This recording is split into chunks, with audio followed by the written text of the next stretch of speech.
Welcome back to the morning show here on Tobago Updates Television. Remember, the countdown for Christmas is back, or is on actually. We have 9 days to go. So don't overwork yourself. Do what you can do, and what you can't do, leave it for the next time. And just remember to share some love. All right, we're going to begin conversations this morning in studio, and we start off by speaking with Corporal Larry Braithwaite and Sergeant Quamina. We're talking about Police Youth Club and a recently concluded bicycle camp as well. So we're going to head on into those conversations to get the information. You know, the Police Youth Clubs here on the island of Tobago, of course, help to keep the youth off the street and engage them in things that can benefit them later on in life. Good morning, guys, and welcome. Good morning to you.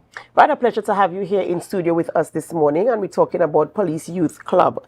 And I know it's something that the TTPS is very proud of, having clubs established across the island of Tobago and engaging young persons. I know the last time you were here, Corporal Braithwaite, you were talking about the Mount St. George Police Youth Club and how many things you all had going on there. So let's talk through, you know, about the youth clubs, what is happening around Christmas time, and, you know, just, you know, the activities taking place there.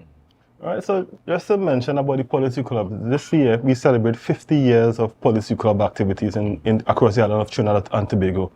So the Police Club have a 50-year history, and the Police Clubs are diverse, you know. There are a number of different types of Police Clubs on the island of Trinidad and Tobago, the islands of Trinidad and Tobago. So, you know, Police Clubs have their niche. Some Police Clubs may specialize in different things.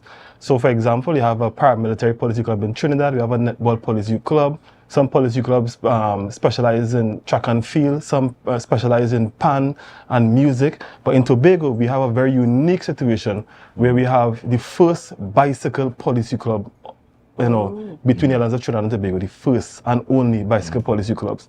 So it's about, the bicycle camp police club is about engaging the youths in outdoor activities, you know, teaching them how to ride, teaching them about road safety, amongst different things. Sergeant Combie will talk about it.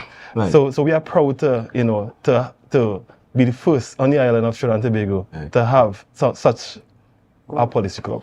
You know, I didn't even realize that the Police Youth Club had like different focus. You know, like you mentioned, some have netball, basketball, whatever it is they do. I know you're talking about bicycle. Here on the island of Tobago. Before we get into what the bicycle youth club, what the bicycle aspect is there a reason for, or what is the focus or the objectives behind sort of focusing on a specific, whether it's a talent or a specific skill? Is there a reason for that, or? Well, Police Youth Club is focused on spiritual pillars, social, community engagement, and also for that social interaction with their peers. So that's the focus, the social, the sporting activities, and also academic activities. That's the focus of the police. Right. So now we're talking about the bicycle camp. I know that there was a camp recently concluded. Right. So tell us about the things that happen at the bicycle camp. What are your objectives? And I'm seeing here on screen, viewers, you can see some of the youths participating here at the camp as well. Right. Well, the youths are very excited. This is a first of its kind in Trinidad and Tobago, where there's the Chauvin Bicycle Police Youth Club, and the activities are focused on, you know, training the kids how to ride safely on the streets, safety, the technical parts of the cycling, especially off-road cycling, and that off-road cycling bring them into that area where they can explore the natural beauty of Tobago and encourage them to keep Tobago clean, green, safe, and serene. Right. So actually, the bicycle is being used as a point of contact, you say, as an engagement, as part of the TTPS strategic goals. Community engagement. So me being a bicycle officer for a period of years, I choose to have some of the bicycle officers engage the young people on bicycle, so that we can actually teach bicycle repairs. They can even service their bicycles from at home. They can also engage with their peers, teaching their peers safety riding. And as you can see here, we have some young coaches, the young coaches that we are teaching to actually run the various skills and drills for the young people. So this is what you are seeing on the screen here. It's a park at the back of the Chauvin Road Police Station. We built this park, and as part of the TTPS, we have a lot of collaboration taking place. So this park you're seeing there is a collaboration with CPEP. CPEP, we are really appreciative of CPEP that is maintaining, creating the tracks, creating the parks. So that's an area we can teach the various skills before we actually take them on the roadside, take them on the road, take them also in friendship, for example, friendship, no man's land, So we're teaching the various skills that when they reach a log, or they have to cross over some obstacle, they look professional. They have to come off the bike and they show off some of their skills out there. Right. Yeah. And you know, it's so nice to see young people engaged. So was it just boys or is it boys and girls? Boys and girls. Yeah. Some of the girls, they will surprise you. Right. Yeah. And what was the age group that participated in the camp? Well, we look at from age 5 up to 19, 20, even some adults call and ask if they can come and say, yes, sure, come and assist. No parents, they come. They actually ride with the kids. It was really enjoyable.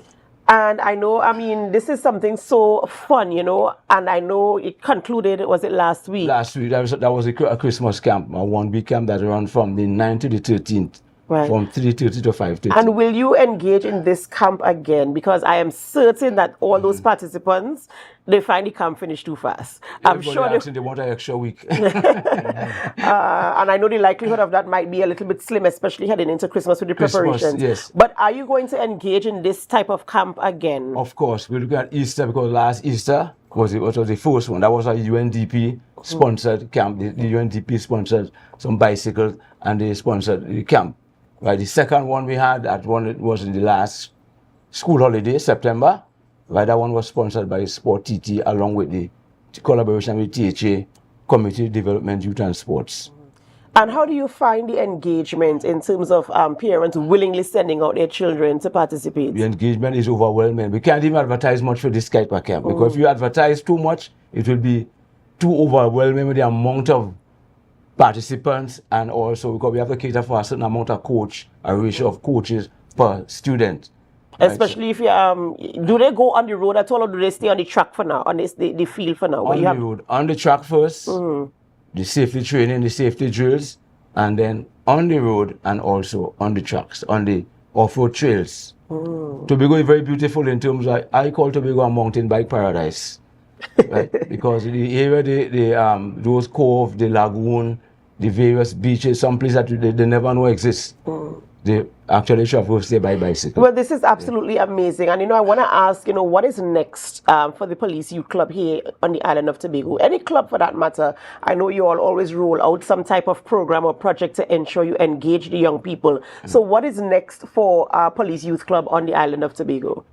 Well, Police Youth Clubs, we continue to seek innovative and creative ways to engage youths on the island. So whatever pops up, when we come together as a committee, when we come together as a group and we have our meetings and we discuss how can we impact youth, how can we engage the youth, we will formulate an idea and then we will roll out something. As a matter of fact, we have been talking about an art camp for the longest while. Some parents came and they said, you know, the children like to draw. Anywhere in Tobago have art camp. And we are thinking about doing something with the youth just to engage them. So it's about engaging the youth. Once the youths are interested, you ask the question, why specialize? The reason why we specialize, because we want to create specialists. We don't want it to be a one-off situation. So Mr. Quamina's bicycle camp, he may one day have a national cyclist who may go and compete in Olympics because they have somewhere to go and specialize.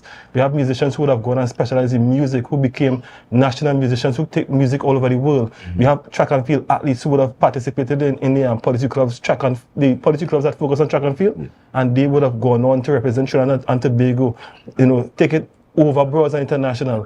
You know, I could talk about Mason Policy Club. They more or less specializing in track and field right now. So that is why some policy clubs specialize, and not one of that is because of the resources available to us. So we will use what we have available to us. As you said, we have challenges. You know, our challenges are human resource, funding, and even some of the resources as the equipment. So we use what is available to us and we make the best of it. So right now, Mr. Quamina is using the bicycles as his tool. Some persons use their skill set as related to quality and the arts. You know, some youth clubs have drums, some youth clubs have pan. We use what we have to engage the youths. It's about the youths coming out. The main aspect of policy clubs, yes, they're engaged. Yes, we have the tools to engage them. But what we really focus on is keeping them occupied in supervised, positive activities. It's a place where persons come out to socialize, make friends, meet people, and most of all, be off the screens. I was part of the bicycle camp as a parent. My daughter was there. She's 7 years old. And she was away from the screens. She came out, she get exercise, she get fresh air. She interact with people, she meet people, she had fun. You know, she asking me, Daddy, have bicycle camp next week? You know? So yes, it's about engaging the youths. Yeah, and also on the bicycle front too, we're looking at, in terms of the police youth clubs, we're looking at having, in various communities in Tobago, have a bicycle park. That is very important for the youth engagement. So if you're out there and you listen, if you have a piece of land in your community, you want to contribute towards like having a sort of a bicycle park, you can have a conversation with us at the Bicycle Police Youth Club. We're looking at areas like Plymouth, for example, Roxborough. You can have a bicycle park, a bicycle camp for kids. You know, that is really, really good, and I do hope, and I heard Corporal Braithwaite, I think you put in a plug there when you said some of the challenges are resources. So it looked like if you're looking for some resources, anybody out there who have the resources, I mean, we're keeping the young people off the streets, we're keeping them engaged and occupied, and I know what screen time is, because I know these young people, they like to be, you know, behind a screen. And so, of course, communities come together and engage. Send your children out, find a police youth club somewhere on the island of Tobago. They stem as far as, how far up in the east? From Charlotte. From Charlottesville, all the, there you go, Charlottesville, all the way to Crown Point. You can find a police youth club, get your young person involved. And for those of you who have the resources, whether it is a skill you can teach them, whether it is financial resources or physical resource, like a couple pan probably lying around, I don't know, a drum set, something, a computer, a laptop, whatever you have, you can contact the police youth club and, you know, offer your services or for whatever you have to help our young people, keep them off the streets and engage. In closing, is there anything else you'd like to share with our viewers? I just want to thank the persons who would have come out and participated, or even the parents who would have taken their time and efforts to come out and even assist in supervising some of the youths in whatever activities we have. Yeah. As the Adanna Combie would have said, normally when we have activities, you cater for, let's say you cater for about 50 persons. Yeah. And sometimes, you know, you have double that amount. But because you double the amount, you don't have persons to supervise. And some parents will fill in, and they would spend their time and effort to come and assist in supervising, use the resources, use the vehicles to tote the bikes to take it from point A to point B. So just to thank the parents who come out, not only with the bicycle camp, but with other policy clubs as well. Well, the parents who come out, all the resources that they support, they provide, we thank them for it. And even in, I could say special thanks in Mount St. George, our stakeholders would have assisted. We had recently had a little appreciation for the children. One of the stakeholders, he has a guest house and a pool, he invited us and he assisted with our little Christmas treat. So it's for the thank persons who would have assisted, who support, and we welcome your support. We even welcome your donations. Donations could come in many ways. Donation could come from something that you may consider that will be useful for the policy club. Your children grow up, they have a music equipment home, you want to donate it to the policy club. Somebody have a bicycle, they grow up the bicycle, they want to donate it, you could do that. You have, and most of all, you know, if you want to finance some of the things, you could finance some of the things as well. And the continuous collaboration. Drinks and water and snack plates, you could do that. So we look forward for the continuous collaboration with the various stakeholders for this bicycle camp, especially TIMA, also thanks to TIMA, who came and offered the EMT's support during the camp. So we're looking forward for that continuous collaboration with various stakeholders, business persons on the island of Tobago to support this project. Absolutely, and of course I endorse it as well. Ladies and gentlemen, of course you know the Police Youth Club here on the island of Tobago. They already have an established brand. A lot of young people I know pass through the Police Youth Club, and as Corporal Braithwaite said, so many of them went on to become specialists in various fields, and they come back to say thank you and of course to give back as well. So we want to continue encouraging our young people. Thank you so much for coming in studio this morning and sharing that information with us. I look forward for a team from Tobago Updates to come and take a ride with the kids at some stage. Thank you for that invitation, and I do hope that the production team and all involved are listening, and we will take you up on that offer. Ladies and gentlemen, we have to go for a short break before we continue conversations in studio. And as we go, we invite you to help us share the live, share the live, share the live. We'll be right back.